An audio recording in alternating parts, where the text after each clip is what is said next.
Hey everybody, apologies. We had a few technical difficulties. I'd like to blame it on Victor, but I think it was on my side. So as usual. So Victor, how are you doing? I'm doing okay. It's all right. It's okay, man. You can blame it on me. Just call a spade a spade.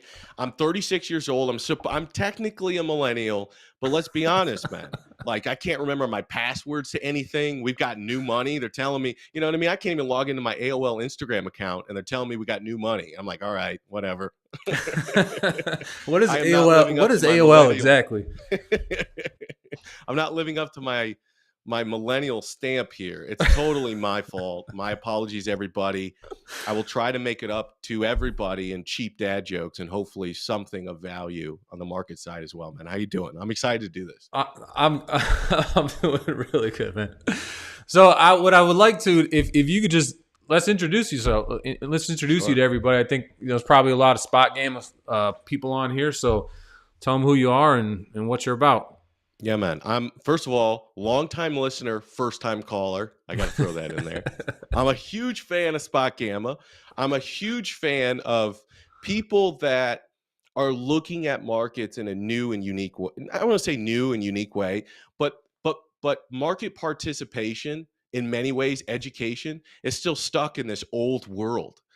It's still stuck in PE ratios and stuff that arguably for many people that are trading on a shorter term basis, stuff doesn't necessarily matter anymore. And I think meme stocks sort of highlighted that market structure, market positioning, it can and does matter. So anyway, long time listener, first time caller, I appreciate the opportunity. Secondly, I am, I'm a fake YouTuber over on tastytrade. So if anyone's What's familiar a with that fake network, YouTuber? because you can't be 36 and call yourself a YouTuber. You know what I mean? I do a daily show every No, man. day. You're an influencer. No, they have a word for what I am, which is nano influencer. So it's like you have 7 followers. They got to call you something. They can't just say you're kind of tweeting into the void, Victor. They got to say, you're a nano influencer. You're the Like, Kim okay. Kardashian of Tasty Trade. Oh, in so many more ways than one.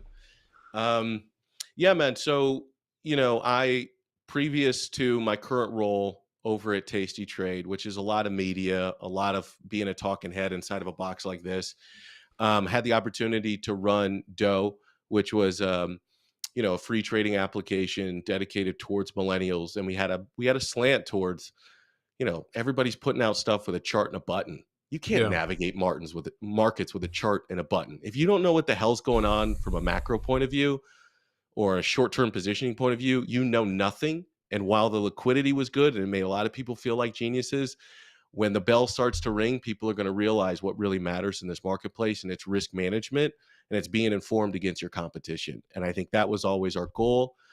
And prior to that, I was the director of trading over at TD Ameritrade. Um, I worked there since I was 20 years old. Wow. You know, yeah, I just didn't tell anybody on the Generations desk. ago. I didn't tell anybody on the desk how old I was. They'd be like, it'd be the end of the trading day, and they go, "Victor, let's go get a beer." And I'm like, I try to think of the oldest sounding thing I could think of. So a 20-year-old, what do you say? I go, I gotta go. I gotta go work on the shed at home. First of all, I didn't have a home of my own at 20 years old. I definitely didn't have a shed, and they must have been like, "What? You could go work on the shed?" Anyway, that's my It's funny. I mean, background. you say that this is completely off topic, but a lot of people complain about housing prices, and they are high. But when I was 2021, I was trying to find an apartment in New York City, man, and it was like, I mean, at the time, it was like more money than God to try to find anything. So I don't know how much of that is just you know the way that Yeah, it and always goes. now good luck, right? You know. It's the crazy thing is, and I want to go too ahead. I just had a Red Bull, my friend, so you got to keep me in the pocket. Do your best. But the crazy thing is, you know, you got people out there, first time home buyers, forced renters. You got people out there praying for deflation. They are praying for a recession. Have you ever seen an environment where people are like, man, I can't make ends meet. I hope we get a recession soon. I mean, it is pretty. It's pretty wild, and we were looking at the math of just that. So the average house in the United States, according to the Fed, is about $400,000. I don't know where the houses under $400,000 are, but they exist somewhere. Mm. And so if you just change the rates from basically 3 to 5%, that's like a 30 or 40% increase in the mortgage. And I mean, that's pain for a lot of people, you know? So Yeah, it's pain.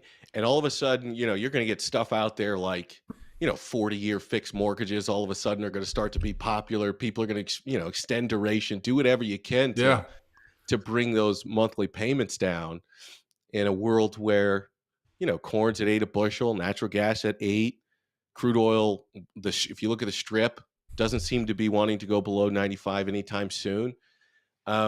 It's a story that's been played out, I think, to a certain extent. You're getting yeah, to this point where people are starting to say, hey, we're at peak inflation and everything's priced in.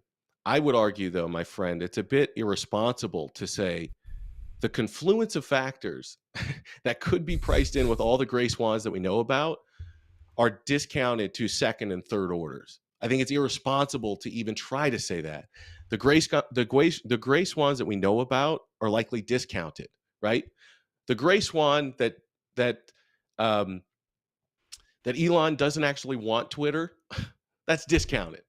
Do we know what the hell's going to happen with that? No, we don't. We don't know the second and third order. We don't know what the tender offer could or could not be. We don't know the buyers he might find. So I think it's irresponsible to say that even in that situation, we don't know.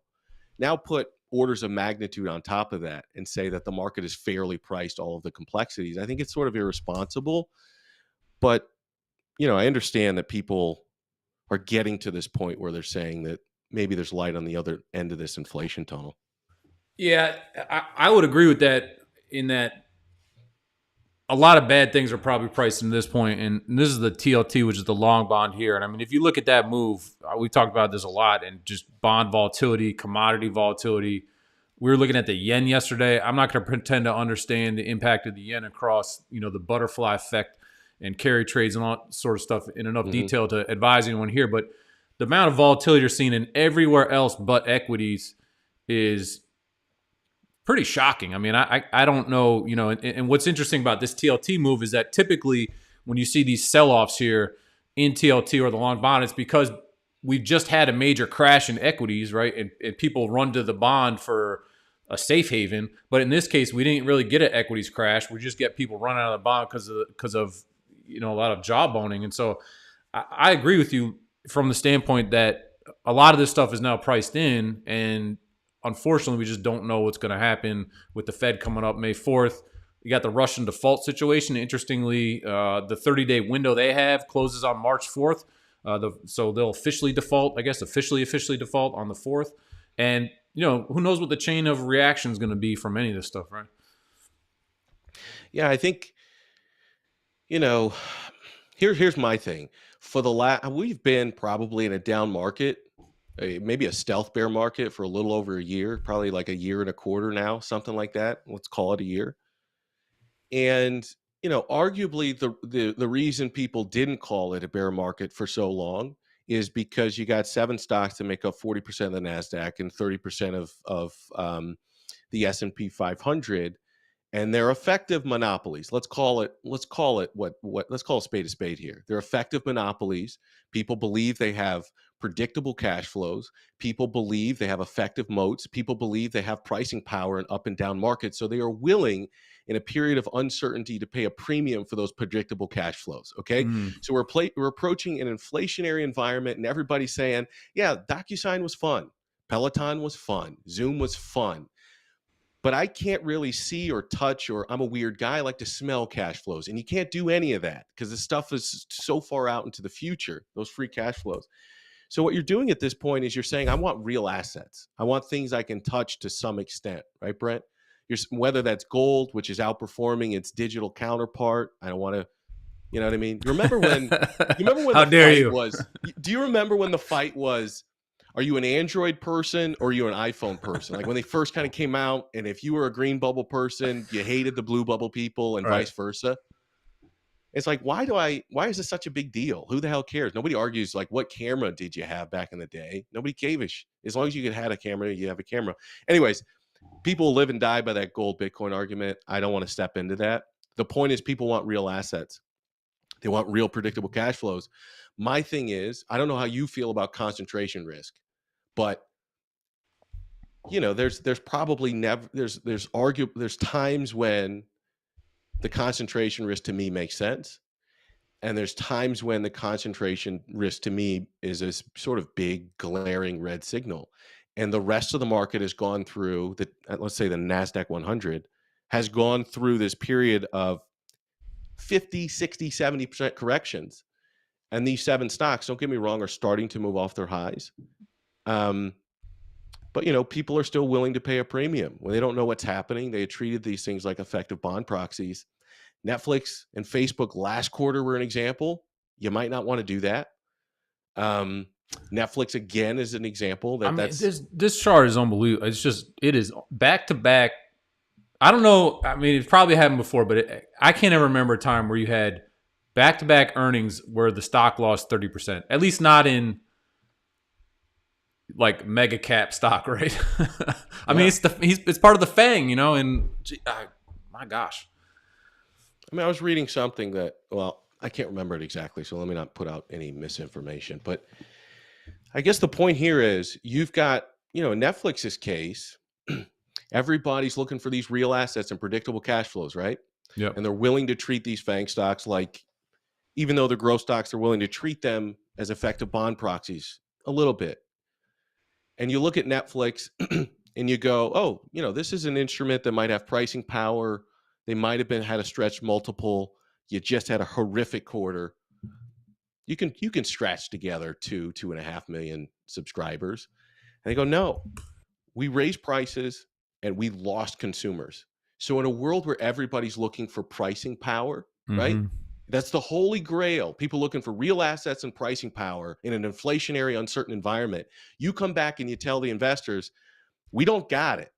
Like, we raised prices. We not only didn't come close to adding 2.7 million subscribers, we lost 200,000 people in a highly competitive market where competition is only getting more fierce. So now it's not just that you missed, in my personal opinion. I think the market's trying to reprice this thing. Yeah. Like, should we price this as a growth stock anymore? Or is this something else, right? Is this something else when you're literally not adding subscribers to this business?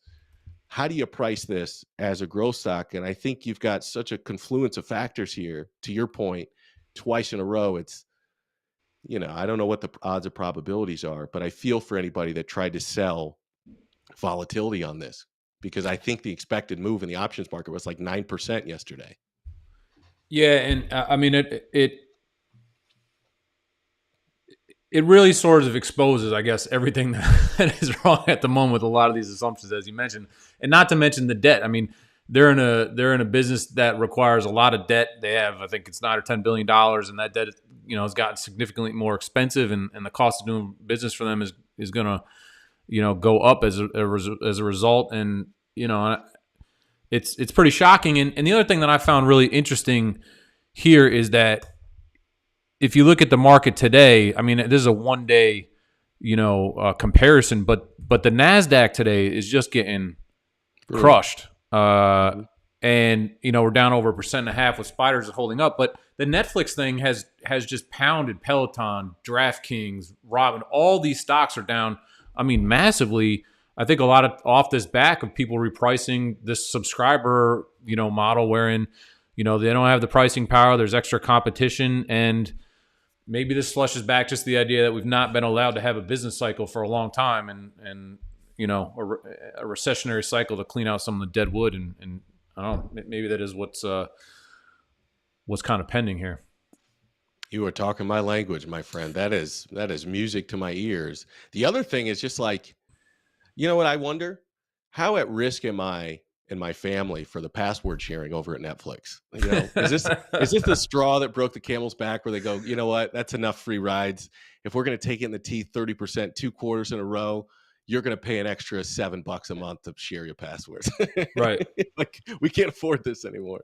I mean, it's a good question. I saw somebody mention that on Twitter yesterday, that they're going to force everyone to log out, and then, they'll change their little password algorithm so you have to have the same IP or whatever it is. And I don't know that a lot of those people who are taking a password are going to just pay for it. I mean, maybe they will, but it's a good question. So if we want to turn to symbols of the modern day, what are your thoughts on Tesla today? Say again? Just real quick on this topic, I Yeah. just want to make this point. I said it yesterday on our podcast, and I want to know what you think on this. These streaming stocks sort of all when you get a company that reports early in the earnings cycle. This happened, if you remember, not long ago when Snap reported, and everyone did a read through on what Snap's earnings meant for Facebook. Or when an airline reports early and then everybody discounts or prices in premium for everybody that reports after. And I can't think of an environment that is so prone to deviations in company performance than the COVID environment. And you've had these opportunities, I think, over the last one, maybe two earnings quarters where, and I'm not saying this plays itself out, because who looks at Roku as a long-term interesting asset when people want those short-term predictable cash flows? I get it. But you look at something like Roku that peeled off $7 in the after hours. I think it was down to like 116.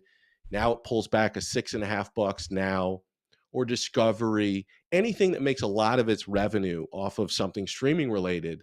You just saw the market price everything with high correlation. So if you believe the talking heads on television all the time saying this is a stock picker's market, that means there are going to be variance in performance of underlying companies based on their ability to manage through difficult and unpredictable conditions. I am not saying that Roku has to rally from here. I'm not saying Discovery has to rally or any of these other streaming stocks. I am saying that there has been opportunities in the past where the market prices everything as if they're the same exact stock with the same exact story when you're early in the earnings season, only to get a couple of weeks or a month in and you realize that, I don't know if we can cuss in here, so I won't out of respect for you. Holy S, there's variance in companies' performance. Holy S, that management and leadership and managing of supply chains, all of that's creating high degrees of variance in performance, and therefore high degrees of variance in performance of individual stocks, even if they're in the same industry. So those are the things that I continue to look for because I'm a short-term trader. I got the attention span of a gnat. So anything on a 30 to 45 basis becomes interesting to me on just, some sort of return to maybe if the market threw out the baby with the bathwater. There are a lot of valid points in there. And if you talk about the repricing of everything off of this Netflix, I mean, there's some screenshots going around of the general analyst expectations of what Netflix was set to do. And it just bombed all of those expectations, right? None of the analysts appeared to have any idea that Netflix was about to be this bad. And so you have to sort of immediately, like you mentioned, Netflix is going to be this barometer. It's the first to report. And so now, I mean, we were just looking at Shopify. One gentleman on here brought up Disney. I mean, Disney's a big streaming service, right? It's the same thing. And and so consequently they're getting crushed 5-6% today. And it forces a new paradigm, I guess, right? It forces people to look through all this through a different lens because it's likely that it's just not, especially if 2 quarters worth of getting pounded like this with Netflix, it's not just a Netflix problem. It's probably a sector industry issue, right? It could be. It could be somebody's gaining market share on Netflix. It could be people are spending way too much time on TikTok. It could be the fact that, Live Nation, even the airlines, some of the booking stocks have recovered. This whole idea that we were supposed to be moving from a goods-oriented economy, spending all our money at home in this COVID world, to getting out there and spending our time and attention on other things. Maybe that's the read-through in the narrative. My general point is nobody knows anything. And as an options trader, you generally are just believing in the idea of distribution curves. And that creates interesting opportunities when you see vol that's bid in individual stocks because people are playing through a narrative in those stocks. People are making their best guess, and their best guess on Netflix was not even close. Yeah. It's not even close.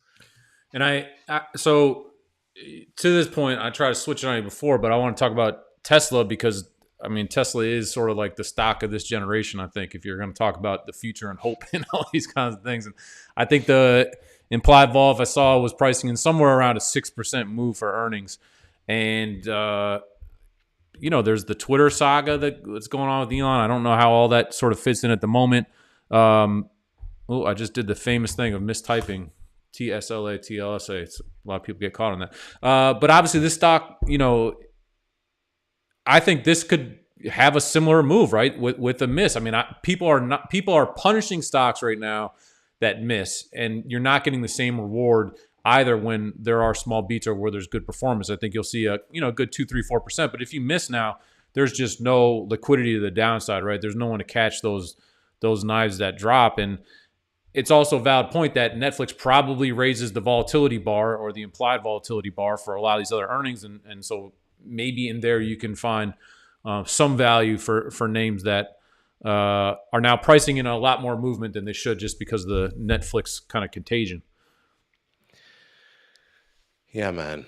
Netflix is a head scratcher for me, and it always has been. I was looking, I don't know if you saw, but ARK made their price target as well as their valuation model on Tesla sort of open source here just a few days ago. Right. With a target at 4,600. Yeah. And I want to say their low target was like 2,300. Yeah. Low, meaning worst case scenario, this is a $2,300 stock in a few years. You got to believe a lot of things. You got to believe that they're going to get self-driving done and robotaxi is going to be complete and that it's just going to take off. You probably got to believe that energy policy in the United States isn't going to pivot. You got to believe that oil stays elevated. I don't know if that's a good thing for inflation, because if oil stays elevated, what does that mean about risk-free rates? And then what does that mean about how you need to think about Tesla into the future? If you get a break in energy prices, and then new and used auto prices are coming down as they are right now. I don't know when supply actually gets to the point that we replenish to pre-COVID levels, but I suppose there's so many ways to look at this and get bearish on it. But it's Elon, man. It's the ultimate stock pump of all time, right? Everyone wants to look at them as meme stocks, GME, and they want to look at AMC as these massive short squeezes. I mean, this was the meme stock, it's the original, before any of those things, right? I mean, this was the most massive short squeeze of all time into its 5th profitable quarter, into an S&P 500 listing, and into, by the way, when you remember when SoftBank was buying all those upside calls and Tesla and all those FANG stocks, nobody said anything then. It was fair game then. But now, I guess the meme stock phenomenon is more interesting when it's stocks that are basically zombie companies. No, and I mean, you bring up a lot of good points. I mean, you remember taking Tesla private at 420 and all those kinds of things, and even some of the shenanigans around the Twitter with saying, "Hey, look, I'm going to start my own social network," and then all of a sudden he comes out like a week or two after, right, and buys a big chunk of Twitter, and all these other just moves that I think a lot of us don't feel like we could get away with them if we were in that position. And it's the stock is an enigma. That is for sure. Well, there's two things I would say about that really quickly, if you don't mind. The first thing is, the interesting thing about Elon is once he starts tweeting, he's already made a decision, right? He started tweeting about social media companies on the 25th and 26th of March. He made his filing to the SEC on March 14th. Right. I mean, he already knew what he was going to do. Right. And like when it comes to Tesla, is there probably some back-ended risk there? Maybe. You've seen companies like Intel say the wrong thing in China, and all of a sudden, the Chinese government has a big issue with you, and now you're changing your statements and you're changing your phrase. Twitter is a global company it's got to deal with these types of free speech issues in the context of global governments, and how you address that in each individual jurisdiction could create blowback to you. Ask H&M, ask the NBA, ask anybody who's made a statement that created short-term revenue volatility because they did something that they said something that China didn't necessarily like. And I think you have sort of that risk that's out there. In the short term, man, this thing's being traded. This isn't trading like a car company. Obviously, it's not even trading like a tech company. This thing's trading like those two things plus an alternative energy solution of the future. At one point, this was worth more than all of the 21 energy companies in the S&P 500, or this weighting was greater than all of them. Right. Those companies are caught up, but this isn't something I own. I don't own it long term. I'm short term short the underlying for the same reason I'm short Apple, for the same reason I'm short a lot of the concentration risk that's in the marketplace. It's risk defined, so we'll see what happens. But my point of view is bearish in the short term. Don't come after me, all you Elon fans. You don't want those people after you. You don't want the Bitcoin people after you. You don't want the AMC, GME people after you, and you don't want the Elon fans after you. The people that really follow Tesla are, again, it's like they're the original GameStop AMCers. I mean, they are dedicated to the stock. They think it's the future, and maybe they're right. I'm not here to argue with them, but I've always been amazed at how strong and powerful that group is, and how much they stand behind the company. And so I've always found that really fascinating. And maybe the stock does, maybe they change the future of manufacturing and all those types of things for the stock to double in price, and take out Apple as the largest company in the world. I mean, you can't say it's not possible anymore, but I'm sort of with you that I think that I just did it again. I did TLSA. You ever see that when the news comes out and the TSLA stock pops, the penny stock? Anyway, I love it. But yeah, I'm with you in that in general, and I think the other thing that's been interesting is we obviously track the options market, and the flows are a lot different. I was trying to pull up a chart of that earlier. It just seems like a stock that has changed in some ways. So this is the chart I was looking for. So what's kind of interesting about this is the red and blue line is open interest. So the red line is the put open interest, and the blue line here is the call open interest. And when you think back to that August of 2020 episode where Apple and Tesla split, and kind of Elon was like, arguably the name got squeezed into the S&P 500, right? The open interest in that name was just, and in Apple too, it just was insane.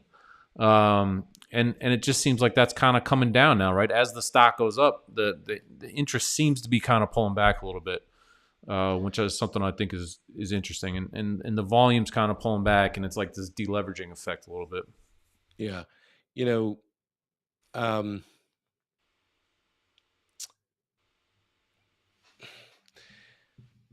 I forget where I wanted to go with you on that. I wanted to ask you something about the Tesla positioning, but I forget. This is the elderly millennial. It's all that Red Bull, man. Proving to be one of the worst guests you've ever had on here. No, your takes are very interesting at this time. And so if you want to talk about the positioning here heading into earnings, I think the options are pricing in roughly a 6% move. And obviously 1,000 is this level that a lot of people are looking at. This is the open interest and volume yesterday that we saw for Tesla. Excuse me, today. Sorry. This is the volume today and the open interest for Friday's expiration.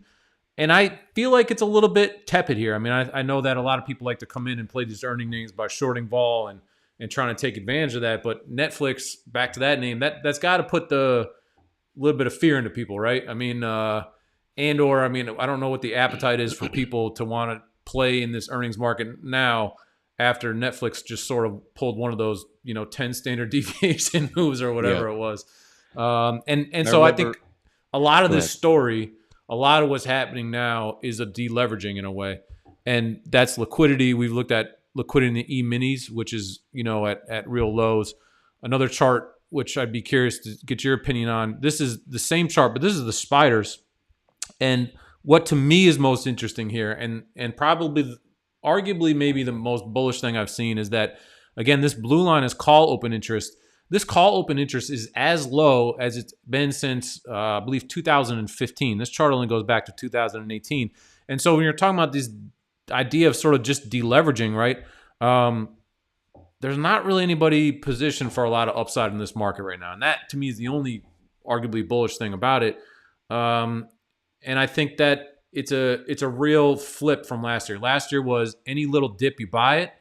And this year seems to be any little rip, you sell it. And I hate to say that because we'll probably have a 10% up move tomorrow, but that just seems to be, it's like overall interest is, and is just deflating, right? And I think that is the higher rates means the cost of capital is going up. There are now more interesting places, arguably, to put your money to get a yield, right? Yeah. I think, what I was going to say around Tesla is maybe there's maybe a bit less fear or volatility priced in here because you have the pre-release of deliveries 2 weeks ago. So generally speaking, the performance, that they came in close, pretty much in line with what expectations are. You don't know how they're thinking about the future. You don't necessarily know how they're thinking about, forward guidance. So I think there's some unknowns here, but there's perhaps a lot less unknowns in a Tesla release where you've pre-released your deliveries for the first quarter than something like Netflix, where you really don't have much to go on other than a guess. That's where I was going before. I completely forgot. And then to your earlier point, I really loved the conversation you had not long ago with Darius Dale. I loved that macro point of view. And I think if you just listen to what Bill Dudley, the former president of the New York Fed, said on April 6th, right, a couple weeks ago, 3 weeks ago, he comes out and he says, effectively, he writes a Bloomberg opinion piece and he says, if stocks, if I'm trying to think of the exact thing, if stocks don't fall, the Fed needs to force them. Right. He effectively says that investors need to pay much closer attention to what Jerome Powell is saying. He's saying financial conditions need to tighten. If this does not happen on its own, which he said is unlikely to happen, he basically said, I think this is unlikely that it's going to happen to the extent that it needs to happen on its own. The Fed is going to have to shock the markets to achieve a desired response. And one way or another, to get inflation under control, the Fed needs to push bond yields higher and it needs to push stocks lower. You don't normally get a very direct message from the Fed, and I know he's a former Fed governor of New York, but you don't normally get that direct of a message. You know what I mean?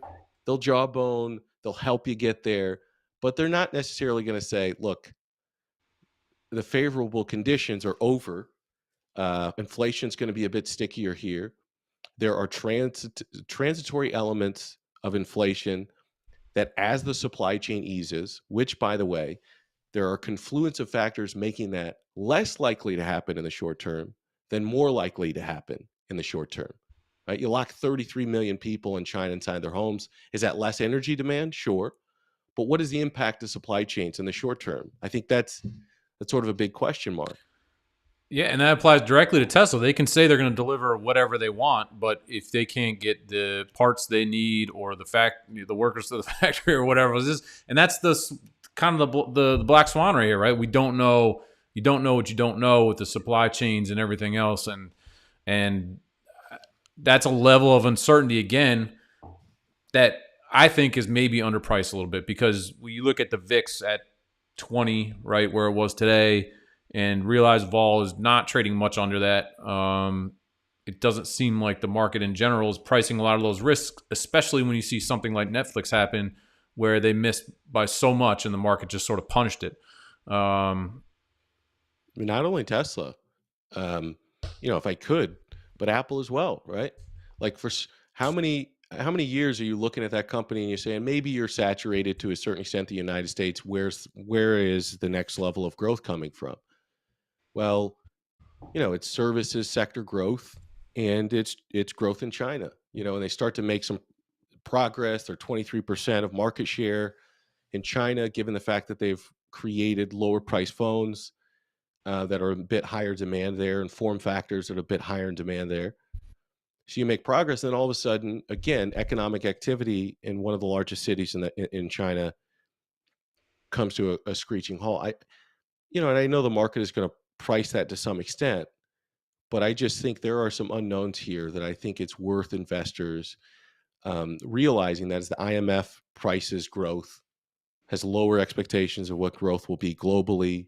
Japan just had a downgrade in what growth will be in that country recently. I think you continue to see people, as inflation starts to hurt more and more people, as it impacts people's buying behaviors, you start to get into those second and third order effects.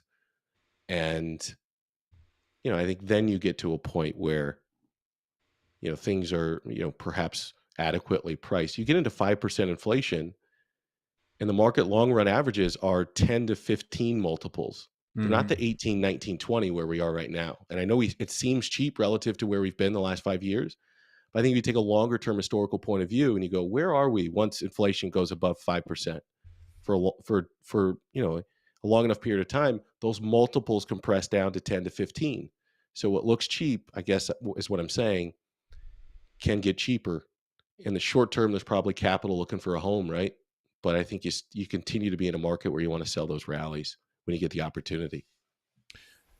I would generally agree with you, and I think that it's hard to see that the inflation in general is transitory when you look at some of the structural problems with energy. I mean, if you read in those like Doomberg pieces, for example, they put the fear of God into you, and so to think that maybe we went a little bit too far, too fast in rates and things like that. Well, maybe we could take a pause there, but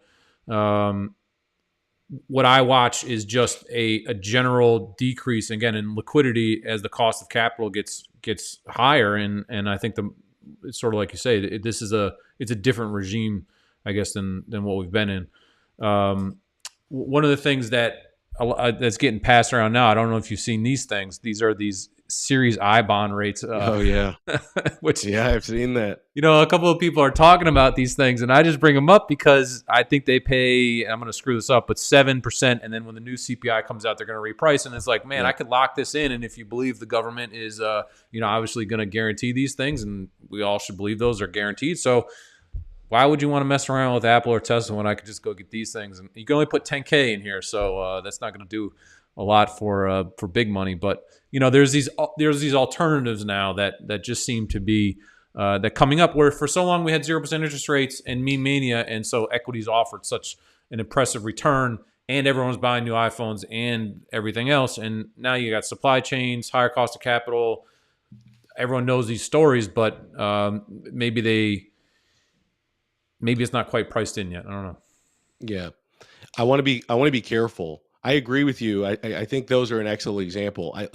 Can you imagine last year if somebody would have told you in 1 year you're going to be talking about Series I savings bonds more than you're talking about meme stocks or FANG stocks or semiconductors? Like, you'd be like, shut the heck, get out of my face. You have no idea what you're talking about, because maybe some people arguably can see that writing on the wall, but it's insane how quickly the narrative can shift. It's insane how quickly people's belief systems can shift. The Fed did a great job of anchoring people's expectations and the fact that, hey, don't believe those numbers in front of your face. April of last year, the number starts to get to 4 and 5% headlines. Don't believe that number. They did such a good job of anchoring those expectations. They have to work twice as hard to get people to believe them that it's a bigger problem than you expect. You got a guy in the chat, Eric. He's saying guys short calling you Tesla. out. Yeah. I love that, by the way. Shout out to you, Eric. Guys short Tesla. What's your estimate in 2023? I want to be very clear. There's no way I want to be the Gordon Johnson of like Tesla here. The ultimate short. I don't want to be that guy. I've got, an iron condor on this thing. So I'm short vol going into a vol crush tomorrow. My short put is 945. My short call to the upside is 1100. And then I also have, a little bit of, long put spread with that. So it gives me short deltas. I'm not making some 2023 call on Tesla. I'm just playing a vol crush for tomorrow. And if it moves to the downside, those short deltas are going to help me out. Like, Eric, don't come at me, bro. I don't want to be that guy. I think it should have been assumed that when everyone knows your victor from tastytrade, that you would be just short vol, likely like Condor or something like that. I lived up to the stereotype of a tastytrade, didn't I? Trust me, man, there's no 2023 model, discounted cash flow model I'm putting together on Tesla. I think, vol's elevated here. I'll play vol crush and I'll be risk defined. And if I'm wrong, I'll be wrong. But I'm playing the law of large numbers. that vol tech, over a long enough period of time is going to be overstated. That's it. And the one thing I would say about Tesla as well is that there are a group of supporters who will buy every dip in Tesla in a way that, like, Netflix does not have that same band of supporters, Right. And those, that group of supporters, that belief in that stock, a la, even Kathy Wood, right? It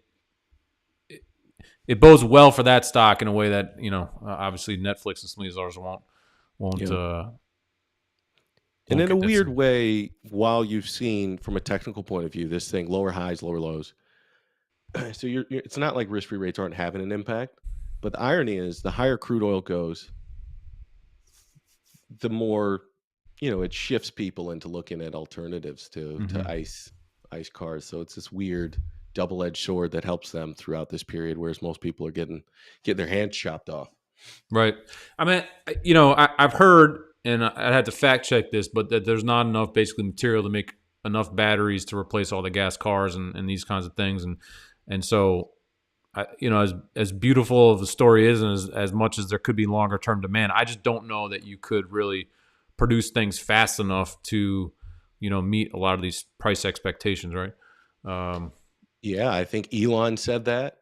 He's talked about nickel mining, and it wasn't just, his most recent thing that, Tesla needs to get into nickel mining. I mean, this was probably a year and a half ago. He had started to say things, whisper about rare materials and how difficult it was going to be for their next stage of growth to source all these materials. And then to your earlier point, there's analysts that are effectively saying, if you look at what GM is telling you about their growth trajectory, you look at what Ford's telling you about their growth trajectory, you look at what Tesla's telling you about the growth trajectory, there isn't enough materials, to your point, to satisfy that demand in the amount of time that they're telling you that they're going to have all these cars out to the consuming public. So yeah, I think one thing or another is going to have to give here. Yeah, and so I want to pivot slightly here to the S&P 500. And I don't know how much you track the spiders. It's kind of one of the core things that we do. There was obviously a big VIX expiration. You ever trade the VIX incidentally? I do trade the VIX. I trade VIX futures usually outright as a short-term hedge. I think the actual, VIX options are a little bit, they can be a little bit tricky. So they can be tricky, and that was kind of this point when we were talking a little bit before the show started. We were sort of talking about what we thought would be the path of the market over the next few weeks here, and for us, and the way that we've been thinking about it, this kind of idea of you want to sell the rips maybe more than buy the dip mentality, that there are really these two risks. There's the fiscal / monetary side, and then I guess you have to lump in there the midterm elections, which politics seem to be really mingling in, obviously, with monetary and fiscal policy in the unique Fed's ways an now. Independent agency. What do you mean? The Fed's independent, I thought. I think it was supposed to be independent, and now that wall is kind of maybe coming down. I don't know. So you have that issue, and that's May 4th. Then you have the Russian default, which they're in the 30-day window. They had 30 days, and I think on May 4th, which is the day before the FOMC, I believe the May 4th or 5th is the FOMC. So you have, I think, two fairly big events there, and then we push a little bit farther to the end of May options expiration. We view those events typically as catalysts, right? There are these unknowns that won't be resolved until the Fed comes out and says, look, we're going to raise 50 bips here, and maybe that's it, or whatever it is. They're going to give a little more clarity than people have. And I don't think that you can have a material selling of volatility beyond kind of what we got yesterday without more clarity, or an outright like ceasefire from the geopolitical situation, which maybe takes a lot of those pressures off. But what was interesting over these last few days is this move in the VIX was really something else. The VIX obviously closes at 9 in the morning is when the VIX options expire. And there was just this massive volatility crush yesterday. And you can see exactly where the low was is basically when the VIX expired, right? And so you get these moves now in the market, right? These violent rallies that are a function of short covering. And I think a lot of times that draws people into thinking that the dip is that like the dip has been in. Everybody's very anxious to still call a bottom in a lot of these things, right? The bottom is in. It's time for me to get long. It's time for me to go in here. And the catalysts aren't necessarily there, right? There's still so much unknown. And you could argue that there's attractive places to put capital now, like $10,000 into the I bonds, that also pull a little bit more of the demand from equities. And so I want to get your view on the spiders, but we basically put in our subscriber note here that the rally yesterday was driven by the VIX expiration, that people sold very short-term volatility, and you can't really step out farther in that risk spectrum because of the fact that you don't have the monetary fiscal policy sort of certainty or even any clarity there. Still have the geopolitical issues. Those are going to persist for at least 2 more weeks. And so you can't get this big risk on until then. And then not only that, you add the Netflix, spice to the mix. It just seems like a very challenging situation. So what's your sort of view of the general market at large over the next kind of few weeks here? I think I'm going to work back down to the VIX. So moving top down, I think the macro situation is fairly defined here, right? Like, you probably are in a situation where, can the Fed threaten with higher interest rates? I don't know. It seems like the market did a pretty good job of pricing in a really aggressive Fed, regardless if you think they can get there to everything the Fed is pricing, regardless of what you think the impacts of that would be on fiscal budgets and everything else. The market is giving them the benefit of the doubt, and it's at least priced right now. I think, the minutes start to discuss a plan for balance sheet roll-off. And so you have a marketplace where liquidity has just started to come out. Granted, if you actually look at a point in time, where is the Fed right now? It's highly accommodative. If you actually look at where are we right now, it's a highly accommodative stance. And I think, I don't know if you've ever read Kahneman's book, Thinking Fast and Slow, but he outlines a lot of like decision-making fallacies that people, tend to gravitate to, poor decision-making. A lot of them are narrative fallacy, right? So this idea, this narrative, there's narratives out there. The consumer is strong, that they can handle price increases, that inflation is transitory. All of these sort of that you have to buy the dip. That sort of these narratives that have been told not just over a 2-year period, over nearly a decade and a half. And it becomes really difficult to adjust to a new monetary regime. In general, if you're not using the data and what you're hearing from a monetary policy standpoint, if you're not using that as a guide, very easy to get caught in that narrative fallacy. So then what you have on day over day basis, you get these situations where maybe the headline CPI number comes out at 8.5%, but the markets didn't puke, or they recovered, they rallied 2% and gave it up. And then even though there was just this huge negative gamma dynamic because people have such opposing views in the marketplace, which had this, how it works. So you overread what happens on a day-to-day basis. Right. And you start to you allow that to impact your thinking. And I think it's very possible a lot of people, to your earlier point, they're looking for that silver lining here. And you can make anything. The difficult part about the next couple of months is, if you want to see bad data as good data, the fact that the economy is slowing down and therefore what the Fed is doing is working. If you want to see that oil prices is coming down, not as a function of slowing demand and slowing growth, but as a function of what the Fed is doing is working, or geopolitical premium coming out, you can interpret the data that you're going to see that is effectively possibly telling you that the economy is slowing down, that demand destruction is happening in front of your eyes. You're going to be able to interpret that through a positive lens. And I think that's the difficulty. I think that's the volatility. That's the push and pull of a marketplace, when a lot of people want to hang on to these narrative fallacies coupled with a recency bias of a supportive, accommodative Fed. And I think, to your earlier point, it's more important to probably look at that data for what it is telling you and not for what you hope it is telling you. You know what I mean?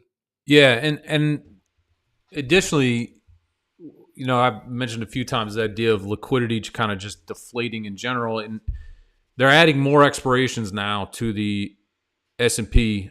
So there's going to be an expiration every single day, so that people can more effectively, quote unquote, manage their risk. And the concentration of volume. I mean, we saw this with meme mania, where all this options flow would just pile into the market in the nearest expiration, right? Mm. And now we see that with the S&P. Like today is just a kind of a random Wednesday. Yeah, it's fixed expiration, but we see 20% of Gamma is going to expire in the S&P today, which, if you look back over the last several years, that is a lot of Gamma for like typically usually that's with a monthly expiration, right?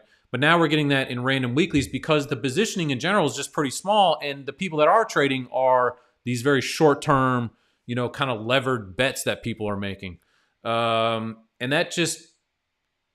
that elevates jump risk, right? I think it Hmm. also assigns people, like people want to sign these narratives like yesterday about how rosy things are, and when you look at it, it looks a lot to us like people just sold volatility because it was VIX expiration, and that functions to lever the market higher.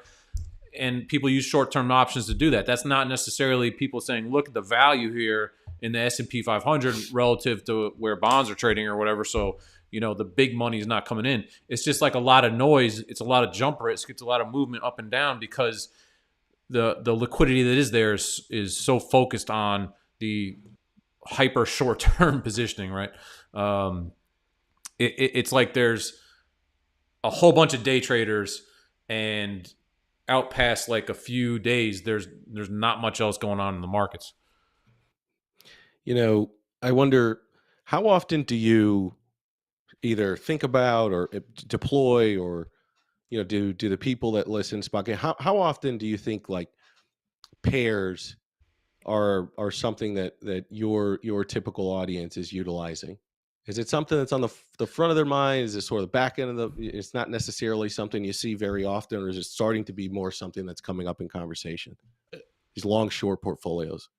I think there's a fair amount of conversation about like risk parity and vol targeting, and kind of like what are those more sophisticated, not to poo-poo pair trading, but that sort of more sophisticated level of trading.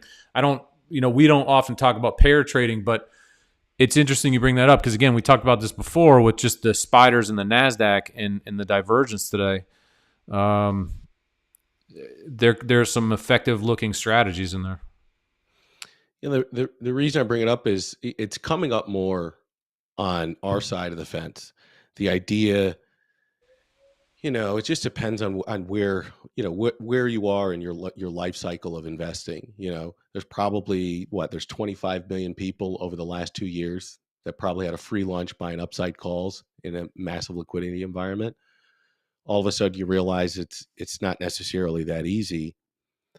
And so you see a large group of people that are saying, all right, how do I maybe graduate my thinking a little bit? And so we're having a lot of conversations around, the basis risk that comes with selling something against a long, whether it's you're looking at correlation or co-integration, whatever, wherever you are, but just the point of looking at over performance of assets versus I just want to bet that Tesla's going up and Apple's going up or down, or whatever the case may be. Maybe in an environment that's as uncertain as where we are now, if you're not using options for downside protection or to limit your capital or to maximize your Right. capital efficiency, then what are the other strategies that you can do as maybe somebody that's looking to weather a completely uncertain environment over the next 3 to 6 months? And it's just playing out performance, whether you're doing it on a style factor basis, volatility differential, or just very straightforward two highly correlated or co-integrated securities that you're saying, as long as my basis or my correlations don't break down, how can I protect myself regardless of the beta of the market? And I think we're having more of those conversations, which is why, I find it interesting. I think it's a good sign that retail investors are trying to like evolve their thinking and their positioning and their sophistication. But it's also something I don't think over the last 2.5 years, it's just number goes up type of thinking. And I think that's a good thing. I think for a generation of people that are living through a 1 to 100 year event, a 1 in 40 year event with regards to inflation, all of these things are creating massive amounts of education and massive amounts of institutional knowledge with a generation of people that basically were born into a world where the Fed was trying to protect them from asset volatility, and now all of a sudden they've got everything and anything to try to deal with in a very short basis of time, period of time. It's a great point, and I was listening to a conversation not too long ago where someone pointed out that the investors or the traders that went through a period like this before, maybe like the 70s is kind of an analog, arguably, with the inflation. They're not really around trading anymore, right? A lot of the people now who are as old as me and you still, like, we went through the 2008 sort of period, but this is new to everybody in a lot of ways. And it's a complete sea change from the buy each and every dip that we've seen over the last 2 years, certainly since the COVID crash, but even arguably since 2008, right? I think we had 70 all-time highs last year in the SPX. Those are things that don't happen often, but there are a lot of people who are new to the markets who, think about people in crypto, right? There's a lot that just went up and up and up every day, all day, and it made investing, I think, seem a lot easier and more clear, especially with short-term, high-risk speculative activity. It just sort of seemed to make the game easy, so to speak. From a COVID bottom. Oh, go ahead. No, I was going to say, and so your point about using options, it's a really good one, right? I mean, if you're worried that you're going to miss a 10% rally in the market, I mean, that is the ultimate reason to use call options, right? You have defined risk, put a couple $100 out there on a call option, and then you're protected if the market suddenly rallies, 20%. There's not this need to say, look, I got to go all in right here. I'm calling the bottom. Let's go for it, right? Yeah, and using elevated fear to generate, additional alpha on the portfolio, additional return on the portfolio, or get more interesting entry prices. But I think, to your earlier point, you're playing a game in 2020 off of COVID lows that the Nasdaq went up 2 out of every 3 days. It's just a numbers game at that point. You tell me I can win 2 out of 3 blackjack hands, and I don't know how you feel about Vegas, but if you get me down on the win, you tell me I'm gonna win 2 out of 3 blackjack hands. I'm gonna play as many hands as I can because I have a statistical edge and advantage. And I think that edge, not only is it normalizing here, but you're actually seeing an unfavorable environment for risk assets. And so, it just requires, for many people, including myself and yourself, it requires us to be diligent about looking back through history and using data as a guide for navigating an environment we've never actually seen. Poor risk management gets exposed in high volatility environments. Is high volatility opportunity? Sure. But poor risk management techniques, if you're trading without stops, or you're just, you're winging it on a hunch, there's no setups, there's no, all of that stuff gets exposed when risk becomes elevated, and when risk, when the VIX exactly is at 30, 35, right? Yeah. I always say VIX is like you ever had, like, I don't know, we're both married, right? So I don't want to say anything crazy, but VIX to me is like, if you ever had, when you were really young, you had that crazy relationship, that person you loved, but then every time you got around them, you're like, I remembered why this didn't work. Yeah. Volatility is kind of like that, especially for an options trader. When volatility's gone, you're like, this market's boring. Volatility shows up and you're like, I remember why we didn't get along. and the thing too that's crazy about this is these, like, regimes stick around for a long time. I mean, you pray for volatility, and then volatility, we've had pretty wild volatility now for at least the whole quarter, and now you're like, man, I would just like to take it easy for a while. It's like, the beatings will continue until morale improves. It just exactly. It just doesn't stop. And that draws back to this idea of a catalyst, right? What is the catalyst for volatility to stop here? I mean, that's why maybe the Fed in a couple of weeks suddenly smooths things over, but it's not going to resolve until you get a major rally up, right? That's the only way the volatility ultimately resolves. Who knows when that major rally up will take place? But there's so much short right now. There's still, like, the VIX is still at 20, right? People still are worried about the market. When you get to all clear, you're going to have a big rally. I think you can wait a day or two, miss a day or two of it, and catch the last 10 days of it or 20 days of it, right? Do you believe in the Tina narrative that's out there, that with inflation running where it is, with bond yields where they are, the returns on cash, earnings yield, or just equity risk premiums where they are, in the US, and then you look at Japan, you look at Europe and their recession risk, you look at China, Russia's effectively uninvestable for most US investors right now. Like, do you believe, that there's that argument out there that US stocks, and in particular large cap growth,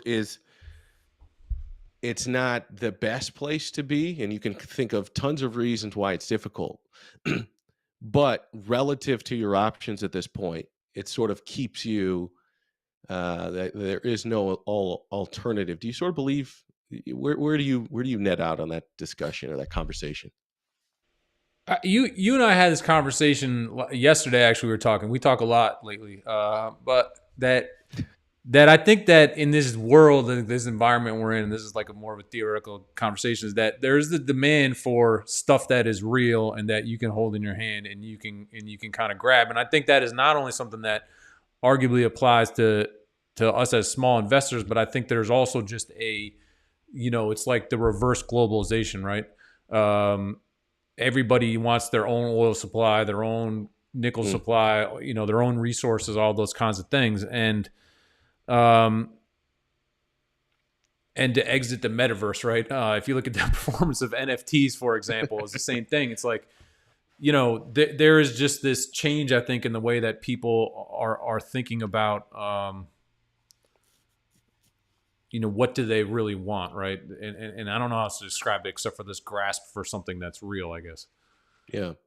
I think what is difficult and uncertain for arguably policymakers, economists, anybody that's trying to price risk in this market, what has been very difficult for Russia, Russian economy, Ukraine, and in particular Europe, and whoever that breadbasket, Russia and Ukraine, effectively makes up more than 50% of their imports. Mm-hmm. It's a very difficult situation. But you've also seen this bid in currency related commodities relative to the dollar. So the dollar has generally been bid, but it's a mixed bag. You know what I mean? The Aussie dollar, you've seen some divergences there with what's happening in the euro, because you arguably have very different, very different central bank policies, but also just very different outlooks for those economies. Right. Look at EWA, like Australia, you've been bid there. You've seen bid in Brazil. Yep. EWC to a certain extent has been bid. So Canada. So effectively, where you have all these question marks, okay, 25 to 30% of wheat exports have a big question mark on it. 15% of corn exports out of that breadbasket have a big question mark on it. 10% of the world's crude oil has a big question mark on it. Well, you get a bid in commodities, and then anyone else who is acting as a major exporter of those particular commodities, you've actually seen bid to some extent. And in the short term, if people are, I don't know how much you believe with fertilizer prices where they are and people having difficulties, planting into this planting season here, and what that might mean for the global food supply in the coming weeks and years, a year and a half. Those to me become interesting opportunities outside of that narrative.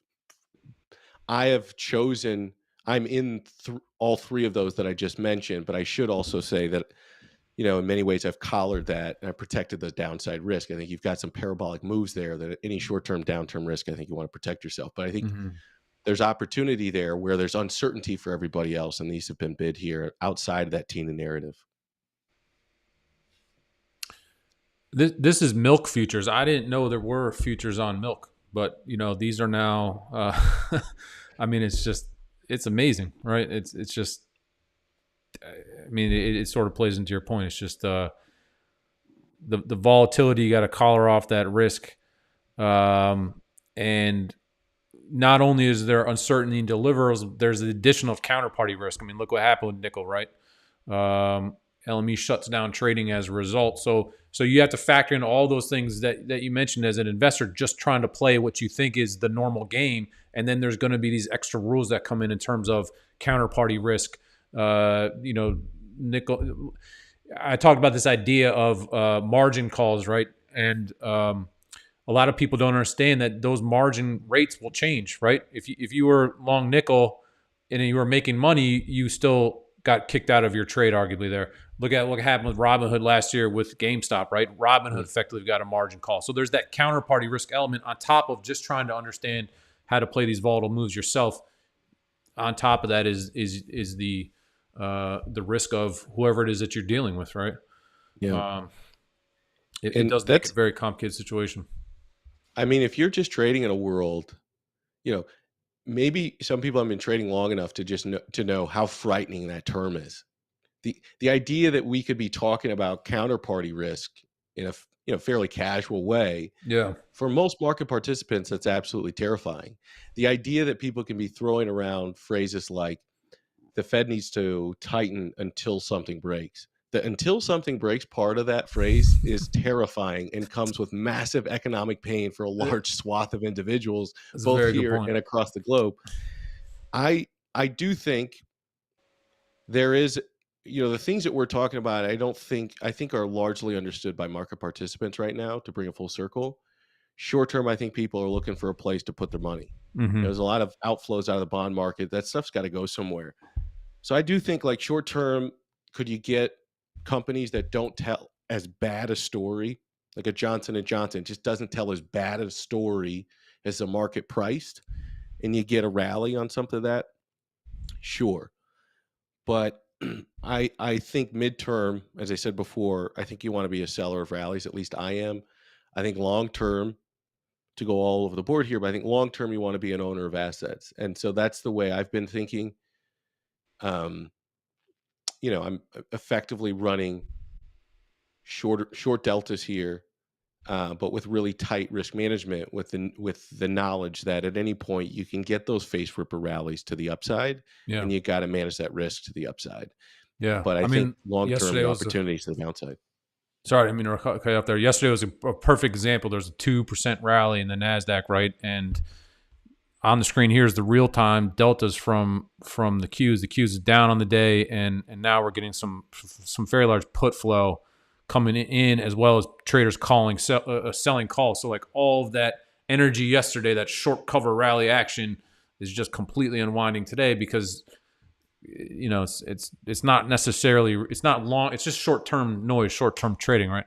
Today we talked about the fact that 20% of S&P 500 gamma is set to expire. So we had a big rally yesterday, arguably due to the VIX, and then some people are asking about the real-time flow today. I mean, this is just choppy kind of noise.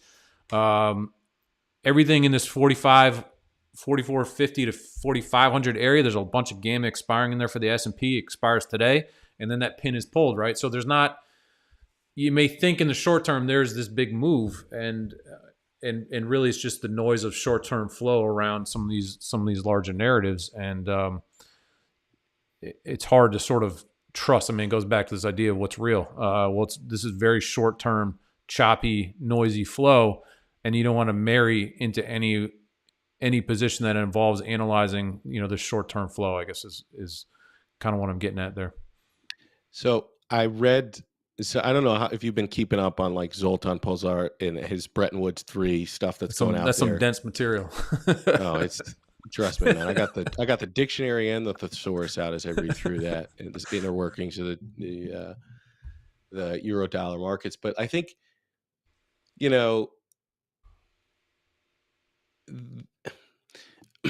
I think, I read some of that stuff. I'm going to be honest with you. I'm sort of saying this tongue in cheek, but I'm like, you know what? I need to buy some gold. Like I need to have real money that I can touch. That idea that U.S. dollar reserve currency, it's probably is even Zoltan says, like, that's probably, that's a 5-year time horizon where you start to see some of these things play out. If you listen to Ray Dalio, he says these time frames can take 10 to 15 years. There's some of that bubbling and percolating in the background as well. I don't think that can be dismissed as a potential risk here. As you just want to look at Tesla stock in a 30 to 45 day basis, there's some large macro changes that could be playing themselves out. If not in practice, at least the psychology And the fact that this is floating out there and becoming a bit more real than probably, and we're closer to these risks than we've probably ever have been in the past. I don't think you can just, sweep that to the side. Yeah, no, I mean, gold is the most interesting asset to me because it seems to check all the boxes and it just doesn't move. And I don't think anybody knows. I mean, as much as Tesla fans love something, if you've never had a chance to meet a real gold bug, they are diehard. And what's interesting is I was looking at this the other day is if you go from the great financial crisis, so to speak, gold, as much as people kind of like say, what's it doing? It's right there with the S&P. And I would look at this chart and I'm not much of a technical analyst, but if I look at this chart, one of these looks pretty good and one of them kind of looks toppy.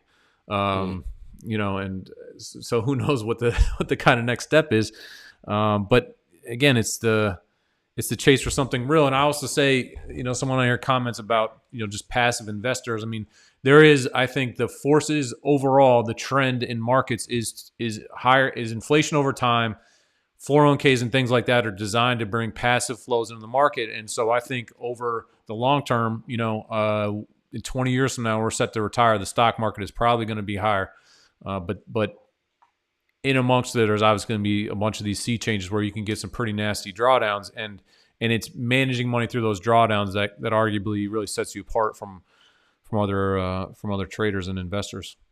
Yeah, the flip side of that is there's a bunch of pension funds with all their money with a ton of money locked up in these FANG stocks, right? And this concentration risk, right? You start to get 30% down quarters in these FANG stocks, and people are going to go, you know what?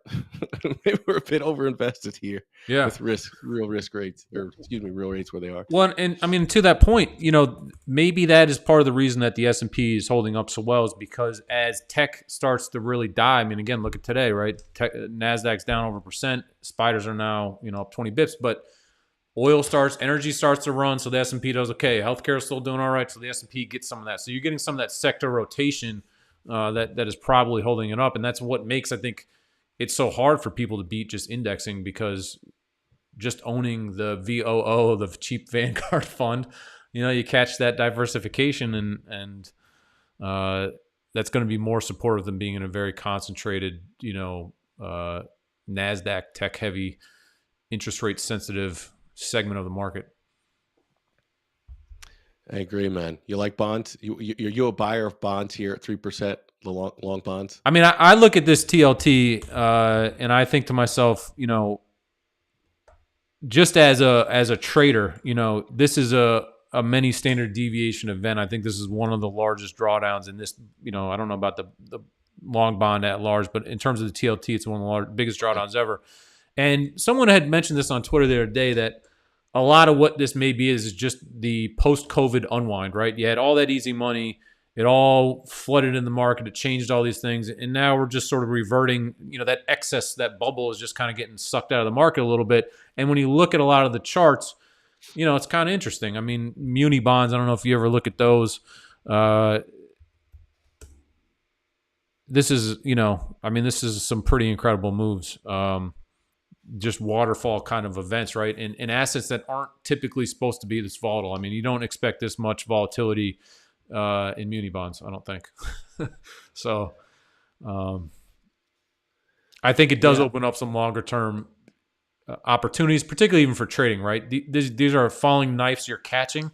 But when you look at something like this muni bond, you have to say, look, technically these things are so levered, you get a positional unwind in a lot of this stuff, right? Just off the fact that, look, I don't know what fair value of these muni bonds are, but I'm sure that the volatility is going to exacerbate the movement beyond fair value, right, for a short amount of time. And that can often be where some opportunity lines up. And that looks way more interesting to me than trying to catch a small dip, I would call it, in the S&P. I mean, the S&P is only down about 9% from all-time highs, which was January 3rd. So that's kind of how I look at all that. Yeah, I think we're in this period where the Fed obviously is in a race to get to neutral, or what they perceive to be the neutral rate, and it's sort of a let's see what happens. Yeah, there's a favorite line of one of my very corny movie that I love about seeing what happens. But yeah, you know, I think we're in this period where the Fed's talk tough, want to get to neutral rate, and in the interim between us getting there, you raise at 50 basis points, you raise at 50 basis points, and you pray for the best, right? You hope that in that interim, you've got some commodity, some easing in commodity and food prices and supply chain. I think you're hoping of easing of energy prices. You're hoping that what you're doing is impacting the housing market to some extent in order to have some impacts into that 33% shelter number or weight in the CPI, even though it's owner's equivalent rent. So who knows what it'll do, but. And my biggest question is the market going to be you're a wait and see here until we get to neutral, or does the market front run these yields? Start to look at these 10-year yields at 2.9 or in that ballpark and say, these are things we haven't seen in a while, Right. and given the fact we might have slowing growth, a 60-40 portfolio looked, in my personal opinion, duration looked horrible when long-term yields are at 1.5, 1.7%. Look a lot more interesting at 2.9 and 3. I would 100% agree with that, and I believe it is Darius, and forgive me if I'm wrong, Darius Deb said something along like the way that the Fed works is they go until something breaks, and they go, okay, that means that we've gone far enough, right? And I don't think anything is really broken yet, at least not the equity market. And for all the volatility in the bond market, I don't know. It doesn't necessarily really seem to be shaking things up. The volatility has remained somewhat contained, I guess, there. And you don't hear stories of funds blowing up left and right and things really breaking as of yet. So from that perspective, it's hard to say that the pain trade in bonds is over. I would agree with you, man. So I know you have a show come up here at 4:00, right? Are you doing that today? We do every single day, or Monday through Thursday, except this Wednesday. This is literally the only time you can't catch me at 3:30 on tastytrade. They're going to run video on demand. It would have been a perfect day, but I would, we do this show, Jones and Friends at 3:30 Central Time every day on tastytrade. I'm really looking forward to getting you in my comfort zone, which is on our show next Thursday on tastytrade. So I'm looking forward to hosting you, man. And we're excited to be there. Doing this again. And so the trade for Tesla here, which the earnings are going to come up shortly, you're short and vol basically smartly, I would say, which is the tastytrade way. Well, we'll see. If you shorted vol in Netflix yesterday, that's a hell of a pain train. It is, and I think Tesla's a little bit of a different animal. The flow today, just so far, I would just mention this before we kind of sign off here, is we've done a marathon. Hour and a half is pretty strong. How long are these normally? Usually, I don't know, anywhere from half an hour to... You just go till the other person passes out? What the hell? It's...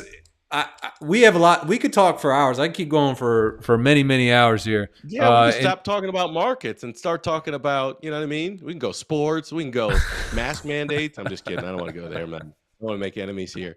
The specific trade that I'm in, if you want to either fade or trade what I'm doing, right. I put this on yesterday during our show, so I didn't get executed till today. Normally, I wouldn't do that, but I wanted to get the trade idea on yesterday. But it's fairly small chicken iron condor. It's the 945, 940 put spread, and it's the 1100, 1105 call spread. That's this Friday's expiration? Handful of times this Friday. It's now or never, baby. My guess is that if it works out, you won't hear anything about it. But if it goes wrong, there's going to be a lot of people who will let you know. That's the way it goes, man. I think the thing about option traders that I love, the thing that I gravitated towards in this business were the people who acknowledge they don't know. Right. Option traders know they don't know. We understand the log normal distribution. We understand the deviation of potential returns and outcomes. And we say, hey, we're going to position ourselves given the risk and return that we want in this marketplace, and the law of large numbers will play itself out over the long period of time. I love those people, right?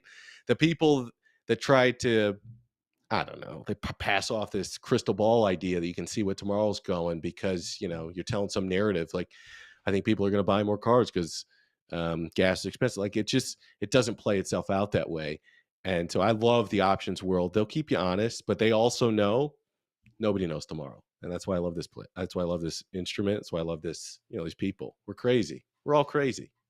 Yeah, and at the end of the day, volatility is just like anything else, right? You want to sell it when it's expensive and try to buy it when it's cheap, and that's why people love earnings, because they think the volatility is usually expensive, and every once in a while I get a Netflix that'll keep you honest there. But it's if I get a 3 standard deviation move, Brent, I'm calling you. You gave me your phone number. You made a massive mistake. I'm going to call you and say, hey man, I'm in a margin call. I got to raise some funds here. What's up? I'm not a big. I personally trade mainly in the indices. So I'll stick to the spiders and Qs because I feel like I generally have a little bit more edge there. And occasionally you buy some of these names. I typically like to play the names after the earnings because I feel like the event is out, and so then I have a little bit more clarity. And so I love to see when I know or when I really believe that people have been squeezed, like. Sort of like a Netflix situation, right? You know sort of why that's down in a way, right? Because maybe a lot of short vol guys or whatever it may be. But the fact that the event just played out and I have maybe some edge in understanding how people are positioned and I can kind of play against that. That's oftentimes what I like to do. Something like this, you know, with like the VIX expiration, right? We stuck our neck out a little bit and said, look, we're giving an edge to the market catching a 2% rally yesterday because of vol expiration, and so we stuck our neck out there. How's that working today? Let's check. So far, all right. It's down, but that's the kind of point. It's like I like to see the move where I had an edge in understanding why people or why the market moved that way, right? I don't understand every move, but when I know people are positioned a certain way, the market moved against them. Then I think I have an edge in understanding the probability of a mean reversion or of a market move past that. Agreed 100% to a certain extent. Like there's the gambler in me that goes, I got to play this, you know, I got to play this event for tomorrow. You want to taste the action, right? Yeah, I got to be in here. Then there's another part of me that goes, well, that's a very small amount of speculative capital. I understand the speculative capital, and you get 30% dips if it's an instrument. I mean, this is you know, last earnings season was an environment where if you beat and raise, you're getting 3 to 5% upside. If you miss in any way, shape, or form, or you come in line, they were taking a hand and sending you back home. You know what I mean? They're taking 20% off. Those aren't really interesting risk reward scenarios to be selling volatility or ranges, you know, let's call it last earnings season. I think you have a very similar situation here. So everything I'm doing this earnings season is risk defined if I am taking speculative shots. But I do think when you get that environment where 3% upside with 30% downside, if you happen to be a long-term investor, to me, could there be any better time to come in after a vol crush type situation here and start scooping up some stuff, get the stock certificate, put it in a safe with your gold, never look at it again? Does anybody do that anymore, by the way? No, but I don't think they do. But you know what's interesting? It made me, you triggered something I had a thought in my mind here, and I was looking at the way that Netflix traded after their first earnings debacle in January. Facebook, the same thing happened. PayPal was another one. These stocks all dropped 20, 30%. And the big flow that we saw coming in the next day, and the same thing as the Netflix today, is call selling. And I think that is, you're getting sophisticated vol shops that come in and they look at the price of implied vol on the call side, and they start to sell that, right? And they likely short the stock in kind. But when you get these big drops, right, and this was something that was going on, particularly with the meme rallies in GameStop and AMC, where vol got so jacked that you could sell puts for unbelievable prices. And if the stock came down, the vol would come down and your puts would make money. It's like this counterintuitive thing that a lot of people couldn't understand. And it's a similar thing in Netflix right now, which I think is so interesting, that you talk about probabilities and things like that.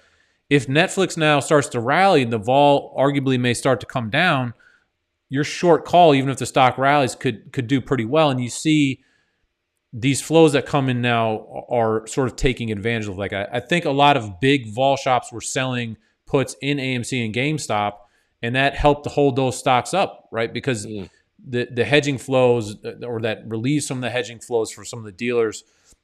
And it's these different takes, these counterintuitive takes that I think also have a lot of edge in markets. And like you were saying, the option traders understand that the stock could go up even though it's short calls, and they'll still make money, right? Those are the types of interesting scenarios, I think, that often are presented with a lot of this volatility now, that present a lot of interesting opportunity. What do you, in general, do you think about this idea with a Netflix and kind of selling call? Say it's crazy if you like. I'm just curious if you guys see anything, traders that kind of do that thing. Do they sell puts, when AMC goes up 300% in a day? I don't think it's crazy. No, I wouldn't say it's crazy at all. I think probably our world tends to be, that's almost like the contrarians play. Yeah. I think our world probably tends to be more one of two things. You're going into an earnings event and you have high implied volatility as a percentage of the underlying. Mm-hmm. And we're getting sort of like the opportunity to sell like Snap, for example, right? Like if you look at the one standard deviation move, or the implied move on earnings coming up on Thursday at 17.5%. So some people will look at that as an interesting opportunity, given the fact that volatility is so high, and take a shot that that's going to be overstated in one way, shape, form, or fashion. Or you get the exact opposite, where you get, again, this is in our world, where maybe you get a $130 haircut in Netflix, and it's probably not the sell call side that'll come in. It's like, let me play for that 5-day rally. Let me play for that rally in the 5 to 8 day period, where I can get the short put premium, or the short straddle to collapse by 50%, and then I'm taking that off. So either it's directional contrarian or it's non-directional. I'm going to sell the range here, and hope for some consolidation in the short term, and take off that fall and at 50% profit over a very short period of time. That tends to be the type of thinking. Yeah, and what's interesting in that rally thing too is that when this flow comes in, and you could see it like in Facebook, we never got that bounce, right? I think a lot of people like to look for that dead cat bounce that comes after some of these major drops, like in Netflix and Facebook, and it's almost like how AMC and GameStop held up, right? And they didn't ever really sell off that much. They're still fairly high price. We never got. It's like, instead of a dead cat bounce, it's like someone dropped like 100-pound bag of sand. It just like thuds on the table, and nothing comes after, right? And that's a different, I think, that's a different way that markets function than I think people are used to. Usually, you get a 30% drop, and you want to sell the put because you think you're about to get a rally, right? Or you think that's sort of the extreme. And so, it's a different angle. It's a different angle. It's a different play now. I don't know, food for thought. I mean, can I say one thing to get AMC Abe's mad at me before I leave? They love to do that. If anyone, probably don't watch anymore because I've said too many things. Really? You're on the same side of the fence as this? It's sort of a boring take, I suppose. I think the AMC saga, I don't want to speak to GME. I actually think GME is in a little bit different category, with an actual opportunity or potential to shift in the future. They've made some management changes, leadership changes, some vision changes that they maybe have been vague on, but like, there's something happening there. I think AMC, in hindsight, will be looked at as one of the biggest missed opportunity for decentralized activist investing by the retail trader. So say what you will about the market structure element that is taking place there. I want to leave that to the side. I want to talk about that. Say what you will about the business prospects or opportunities, or the fact that people are going to go back to the movie theaters. I think that's the lamest excuse for why this stock should rally, but whatever. There was an opportunity of a group of people who were majority shareholders, retail, who were acting in unison and were clearly having an impact. And I want to say it was like this, it was not a David versus Goliath story. Clearly hedge funds piled on to make this thing do what it did. But there was an opportunity as a majority shareholder in retail to ask for accountability of this company, ask for leadership changes, ask for an actual viable business model for the future, ask for some vision that would lead to a change in profitability or whatever the case may be over the longer term. Instead, I think what they got was a series of short-term pandering, right? You add on Shiba Inu, you add on all these altcoins that at the end of the day, once volatility showed up, they were nothing anyway. Yep. You Gold do miner. all this short-term, yeah. You buy your own popcorn, which, by the way, their nearest competitor, I think, what are they called, Cinemark or whatever? They've been doing that themselves for years, and they've said this isn't even new. And by the way, this is not a game changer from a business point of view. We do this, and we don't make any money from this. I don't know why everybody's excited. And the gold mining thing is another thing where you just throw it at the wall. I think the missed opportunity here was not just to get excited that a CEO or a leadership team or a publicly traded company was finally listening to the retail trader. The opportunity was to do the same damn thing that all these activist investors do, the same thing that Elon Musk is doing. Whether he gets it or not, he's in a high stakes chess match with the leadership of that company. And they know if he walks away, they take a hit regardless. If he stays on, they don't know if that's the right thing or not. Carl Icahn, Bill Ackman, whether you like him or not, and he's having a rough day with Netflix, and I know he's trying to be a likable guy now and saying he's not going to do any short activist investing. Well, probably the Fed's going to do that for you, Bill Ackman. You probably don't need to, you know what I'm saying? You probably don't need to trade from the long side the short side at this point in time. But these people demand accountability. And I think this will go down as a missed opportunity, not because the price went down, because who the hell cares? But you had somebody listening to you, right? And you could have held them accountable to either and allowed them to pander to you with short-term things that don't move the dial. And ultimately, you're going to lead them down a path once the volatility is sucked out in the same position they were in before, or demand accountability. And I think it was a missed opportunity, unfortunately. Yeah. I mean, I wrote a piece about the exact same view that with GameStop, you have insider buying, you have what seems to be a management plan for something that would drive profitability. And I mean, that's all you have to look at the end of the day, right? Ryan Cohen, I think, just bought 100,000 shares not too long ago, whereas AMC management has sold something like $500 million worth of AMC over the past year. And I mean, at the end of the day, it's all you need to know, right? Put your money where your mouth is, and that's all that matters in a lot of these things. Hey, what do you know, man? Maybe I'm not going to have to borrow money to pay off this Tesla trade after all. Sounds like you're vying for a seat on the AMC board. Make some changes. No, that would be horrific. That'd be worse than putting Elon Musk in that Twitter boardroom. It'd be worse. Yeah. And the whole thing with the short, I mean, someone brings up the shorting, and that's a big can of worms. And all I would say there is that I think that if there was actual humongous short selling, that there are a lot of very, very smart hedge fund guys out there with a lot of money. And if there was real short selling in that name that was manipulative, you could squeeze those people out of that. That's sort of what I always believe, right? I mean, there are funds out there with 20 literal rocket scientists looking at this data day in and day out. And if someone said, hey, look, Citadel or whoever it may be is short a ton of this stuff, you could find a way to inflict leverage on them. That's sort of my general view of the thing. But yeah, I get the point, Dave. Dave in your chat saying the idea was to really bring pain to the short sales. I get it. I guess my point was to put that to the side, that you can do two things at once. If you believe you're in this sort of, this war against short selling, sure, but you're also a majority shareholder. So that doesn't mean you have to sit on your hands and do nothing about. Right. So, some of it is squeezing management to do something good. Yeah, that would be even better. You want to squeeze the shorts? Create an interesting company that people want to invest in over the long term. Yeah, it's a good point. So, all right, Victor, for whom the bell tolls, my wife.